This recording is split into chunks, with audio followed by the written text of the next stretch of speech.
provoque son intervention divine. Et on va voir quelques principes clés et vraiment qui attirent la main de Dieu. Et on doit comprendre ça. Premièrement, comprends que tes convictions, bonnes ou mauvaises, sont magnétiques. Donc, comprends bien, ce qu'on croit est magnétique. La Bible dit, Marc 16, 17, voici les miracles qui accompagneront ceux qui ont cru. En mon nom, ils chasseront le démon, ils parleront de nouvelles langues. Mais on voit ici que ce qu'on croit est accompagné de quelque chose. Et ici, c'est de croire en Jésus qui est Seigneur et Sauveur, qui fait qu'il y a automatiquement de la puissance qui suit, accompagneront, parle ici de suivre de près. Ça parle de quelque chose qui est attaché à nos convictions. Donc, il est bon pour nous de comprendre ça. C'est pour ça que la Bible dit repentez-vous car le royaume des cieux est proche. Repentir, c'est changer ta manière de croire. Par exemple, si tu crois en un futur mauvais, c'est pas bon. Il faut se repentir pour croire que Dieu est avec toi. Parfois, si quelqu'un, par exemple, te dit qu'il t'aime pas, te dit je te maudis, et là tu as peur, et tu brises, tu dis parce que je veux rien que de ce qu'il dit affecte ma vie. Et si quelqu'un te dit je te bénis, parfois on te dit bah oh, merci, c'est gentil, on croit que c'est de la politesse. Et là on réalise pas que parfois on met plus de conviction dans une malédiction prononcée que dans une bénédiction prononcée. Il y a de la puissance de la bénédiction. Donc, n'oublie pas que tes convictions sont magnétiques. Ensuite, n'oublie pas aussi que tes priorités sont magnétiques. Matthieu 6, 33. Cherchez premièrement le royaume de Dieu et sa justice, et toutes ces choses vous seront données par-dessus. Ce qu'on met en priorité a une puissance magnétique également. Elle attire le reste parce qu'on n'a pas le temps de tout faire. Donc, c'est important de bien choisir les bonnes priorités. C'est pour ça que Jésus nous donne ce conseil sage et il dit, cherchez premièrement le royaume de Dieu et sa justice.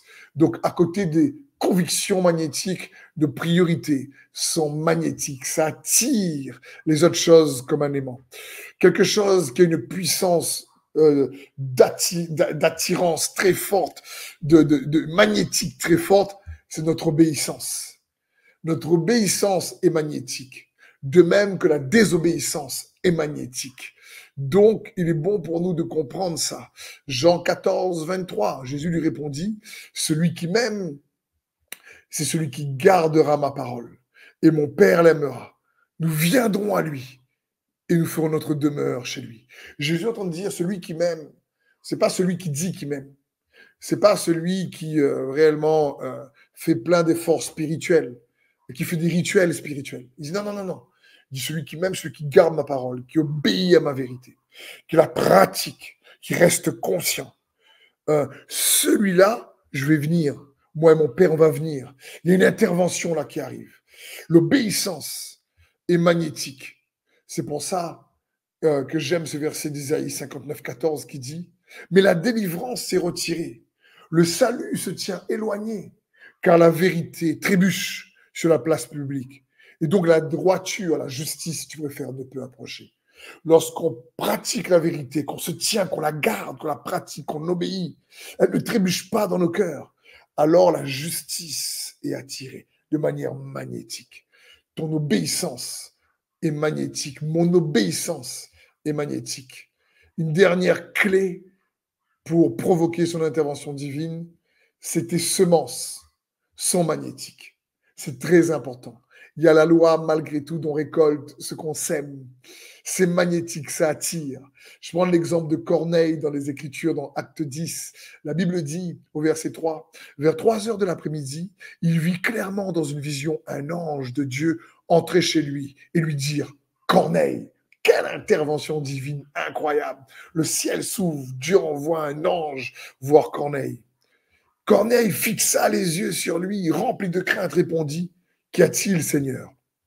L'ange lui dit, tes prières et les dons que tu fais sont montés devant Dieu et il s'en est souvenu. Quand là, ici, l'ange dit, Corneille, tes semences ont attiré l'attention de Dieu. Tes prières, ton temps dans la prière et ta générosité a attiré l'attention de Dieu. C'est pour ça, ça a provoqué son intervention dans ta vie, pour que toute ta famille soit sauvée. Waouh! Une dernière alors, pour bien comprendre comment provoquer l'intervention divine, ta persévérance est magnétique. Hébreux 6,12. En sorte que vous ne vous relâchiez point et que vous imitiez ceux qui, par la foi et la persévérance, héritent des promesses, s'emparent des promesses, reçoivent les promesses. Donc, n'oublie pas comment provoquer son intervention divine. Rappelle-toi, tes convictions sont magnétiques. Rappelle-toi, tes priorités sont magnétiques. Rappelle-toi, ton obéissance est magnétique. Rappelle-toi, tes semences sont magnétiques. Rappelle-toi, ta persévérance est magnétique. Alors, je prie que tu puisses provoquer son intervention puissante dans ta vie, dans le nom de Jésus, par l'obéissance à pratique de ses principes, de sa parole, par la foi en lui, en sa parole, dans le nom de Jésus. Amen.